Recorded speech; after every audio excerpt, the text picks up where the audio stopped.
Hello and welcome to M.A.D. Were you thinking it was about time you cleaned all the junk out of your cupboards and drawers?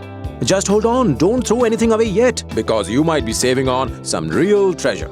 In this very special episode, I shall be showing you how you can make use of all the junk you got at home to make some funky art. Today we shall be making extraordinary art. Then with bendy wires we shall make dragons and other sculptures. Bottle caps will start racing on marbles. And in the big picture, we shall be going on an adventure with pirates. This is M.A.D. Make it easy special.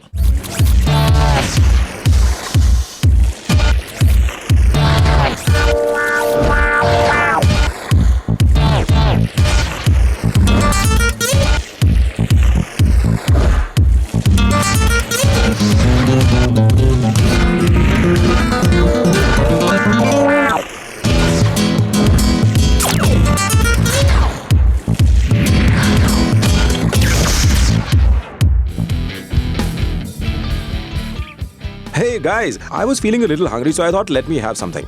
And I'm having my favorite food, fried eggs.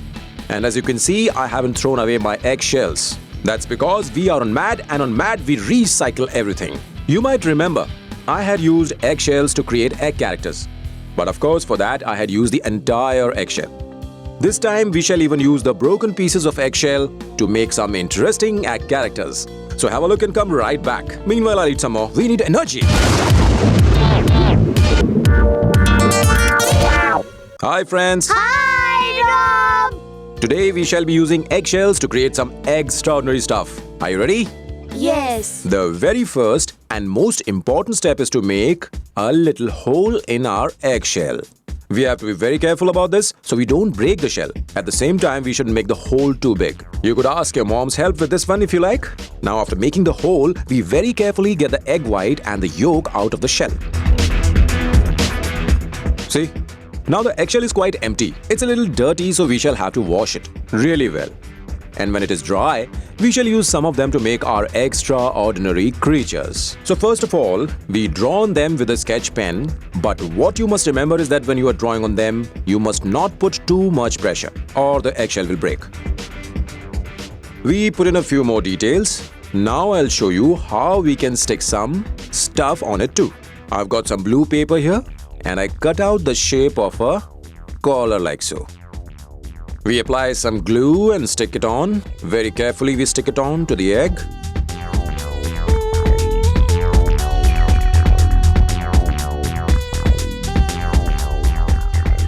Now with these cutouts, I shall be making his hands.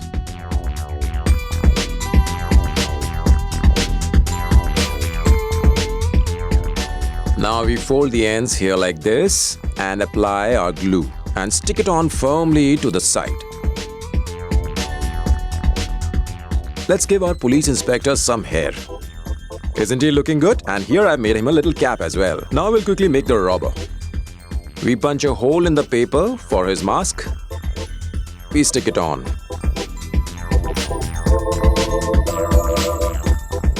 And give him a bit of a beard. I have a black strip of paper. There we'll apply glue. And what do the police say when they get him? Hands up!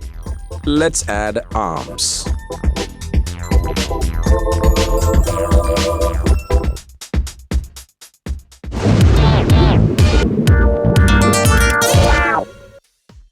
Guys, we are back. Hope you enjoyed and I'm full and charged up. So let's see what we can make out of these broken eggshells. As you can see, I've got a bunch of broken eggshells. But as you just saw, the egg characters I created were made out of complete eggshells. So what we are going to do now is join these broken eggshell pieces to those complete eggshells and see how we can make some more interesting eggshell characters. So let's get some complete eggshells. Now let's see which of these pieces we can attach. If we plan to make something simple, then we can use 1/2 piece like this and attach it to the top. So this bit looks like it's the body and this looks like our character is holding something over its head. Maybe a basket or a bucket. So let's stick on the egg and see what we can make of it. I'm using white glue to stick it on. It sticks quite easily with white glue because it's quite light, although it takes a while to dry. I have broken it a bit off the bottom end too so that it can stand easily like this. Now let's see what character we can create out of this. I made some very basic lines already, so I know what color to put in where. Of course, I shall be using some acrylic colors to paint.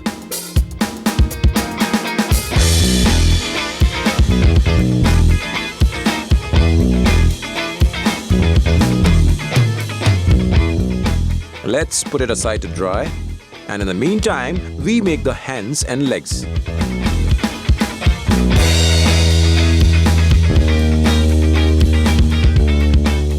After we cut them out, I fold down the edges like this and paint them as well.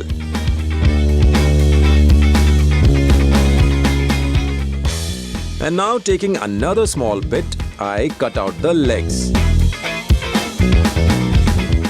We have painted the legs and hands, so now we just add in the detail.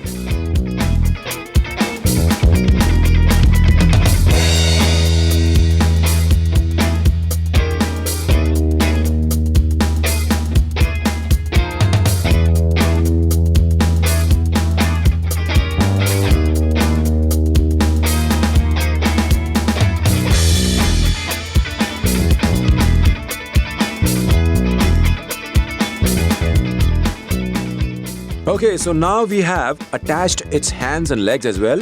Now if you like, you could place some stuff into the basket. How about some fish, since I've cut some out already here? Best catch of the day, Mr. Crab. And so our fish lady is ready. Now we can place her in a setting. Okay, so here's our setting. Let's place her in there. Okay, she looks quite comfortable in there. Our fish lady. And our scene is complete.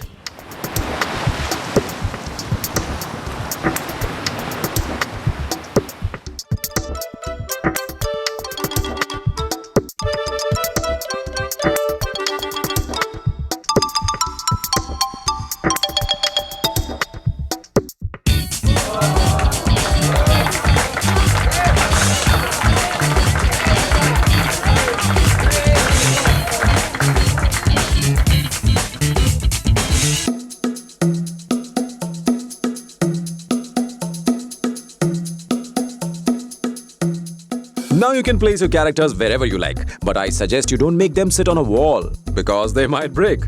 Talking about break, it's time to take one, but you don't go anywhere because after the break, we shall be making some wire sculptures and playing games with some creepy crawlies.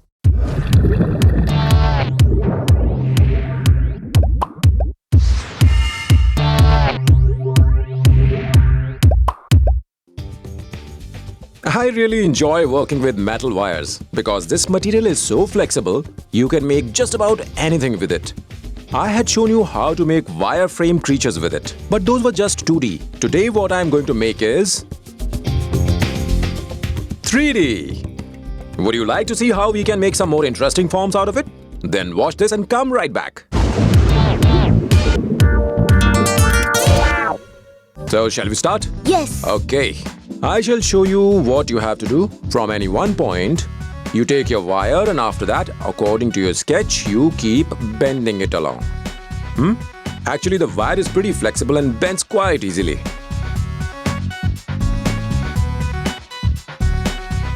Wherever you need a pointed end of the wire like this, you press it down with a pair of pliers, but do it under adult supervision. Yeah?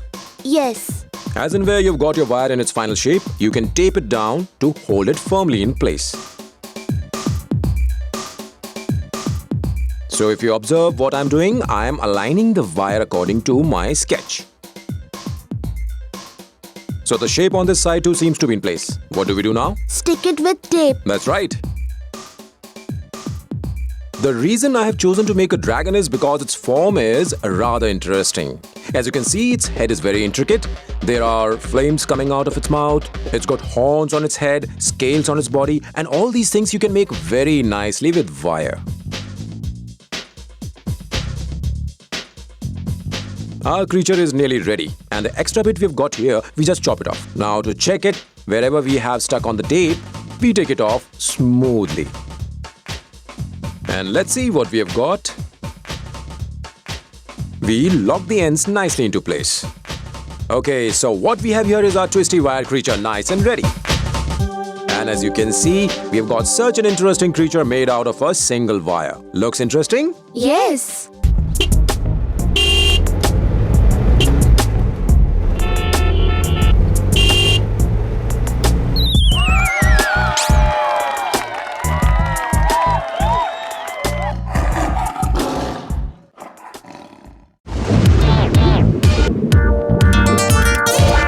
So come on, let's turn our 2D wires form into 3D. What I've got here with me is the Eiffel Tower, which of course I have also made out of a single wire. And the technique is the same, one we used to make our dragon. Now how do we convert this into 3D? First of all, you've got to figure out what you are planning to make. For instance, I'm making the Eiffel Tower, which we all know has 4 sides. So I've got to make 4 forms for it that are all the same, which I have done right here. So now take a look at the 4 forms I have here. They are all the same. And that's because the Eiffel Tower has 4 sides. So when we stand it up, the 4 sides will give it a 3D form. You will understand what I'm saying in a minute. Here we go. We take these 2 sides, join them at the tip, now the 3rd side, and finally the 4th. It's that simple. Okay, and now we connect them all together, for which I shall be using these tiny wire bits. We run the tiny pieces through 2 of the forms, and when you are connecting them all together with the tiny wire bits, you must remember to wind it around as neatly as possible so that it looks like it too is a part of your structure. Okay, so now we've got our Eiffel Tower ready, and now you know how easy it is to use this technique to convert a 2D form into 3D. But if you do not wish to try such a detailed structure, then all you got to do is take a length of wire and wrap it around something, take it off, and your 3D structure is ready. Now grab some wire and see what you can do.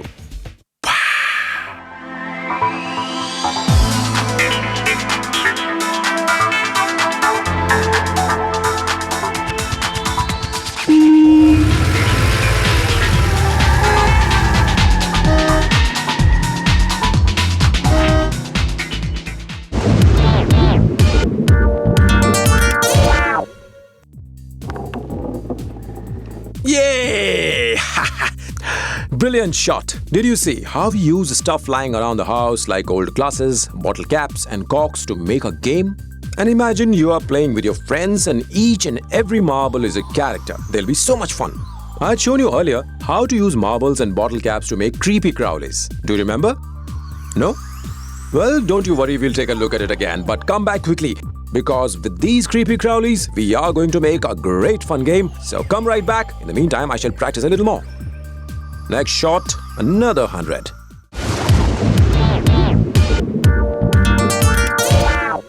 So let's get to work on our creepy crawly creatures. First of all, we take a bottle cap. And after that, we take a U-clip, which we open up a little bit so that we can use them to make the legs. But be very careful because the ends are pointed and you could hurt yourself. I shall use some tape to stick them on, but place them first like this, okay? And then tape them on. Make sure you tape them on well so the legs don't move out of place. Now the legs have given it a kind of support system. And the bottle cap has a cavity. So we place the marble in the cavity like this. It looks very creepy from here already. Isn't it? Looks like a creature, doesn't it?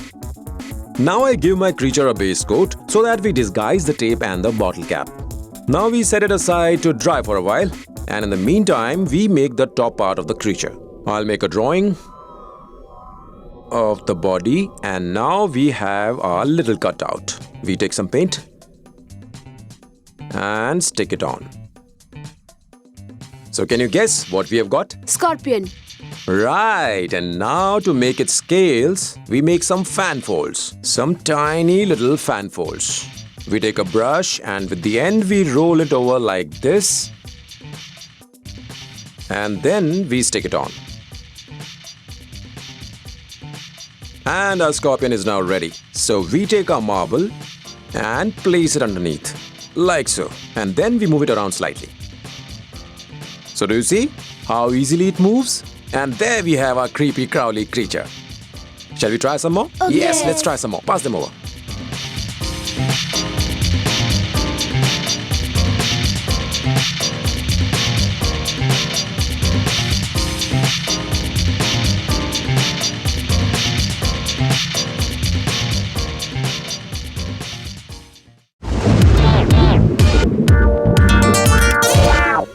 So you can see I have collected quite a bit of material here with me. What we have to do now is use all of this stuff to make a game. I'm going to make a game in which my creepy crawly goes from the starting point and finally ends up in any one of these pockets to gain a few points. So wherever you wish to keep the maximum points, you place some large obstructions in front of it so that it's not so easy to gain those points. You make it difficult. And you see, in this way you can design your own game. Come on, let's try something here. I've placed some erasers right here. We stick them in place.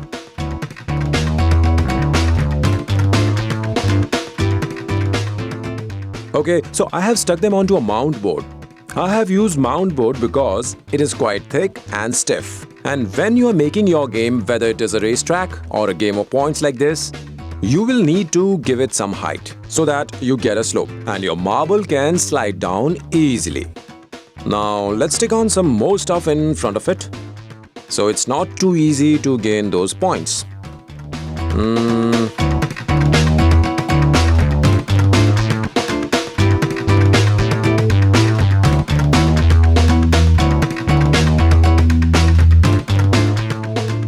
What we do next is, we have cut some strips out of the mount board. We stick one on here so that your creepy crawly lands up here and does not roll off the board.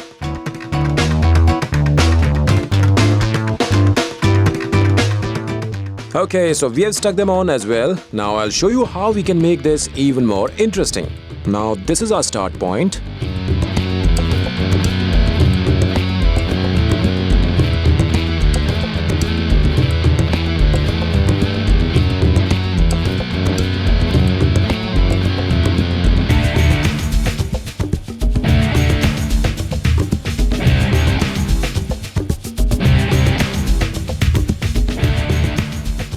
You will notice how I am increasing the height of the slope so that the movement can be regulated to fast or slow.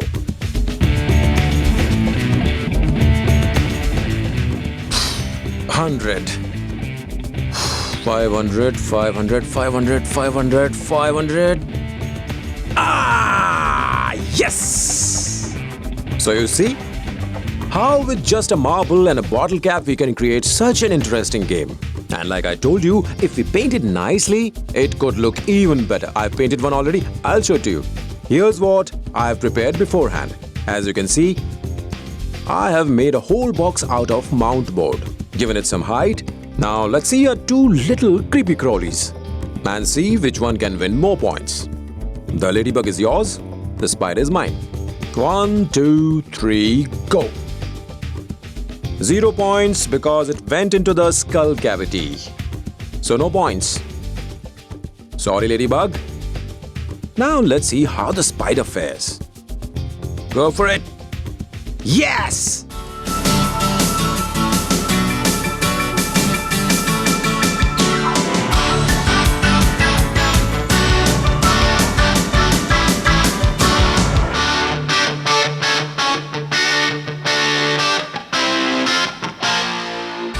This game is too much fun. While I play some more, you guys take a short break. But come back soon because after the break we face some deadly pirates. And that too on a junk boat.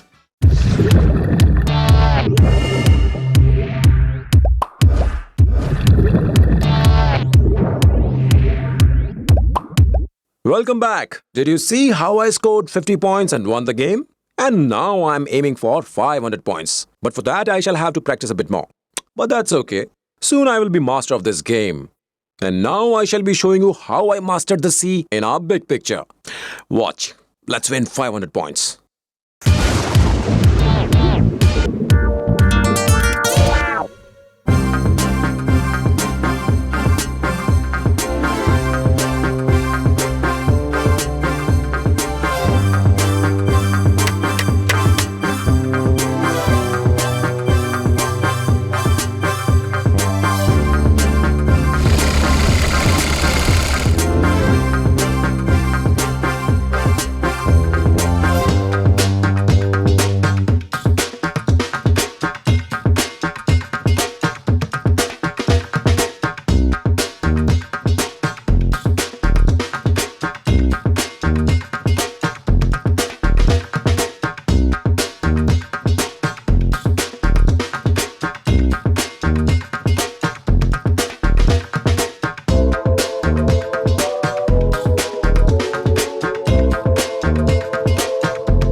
promised, our pirate ship is absolutely ready. Isn't it cool? Now all we need is real pirates.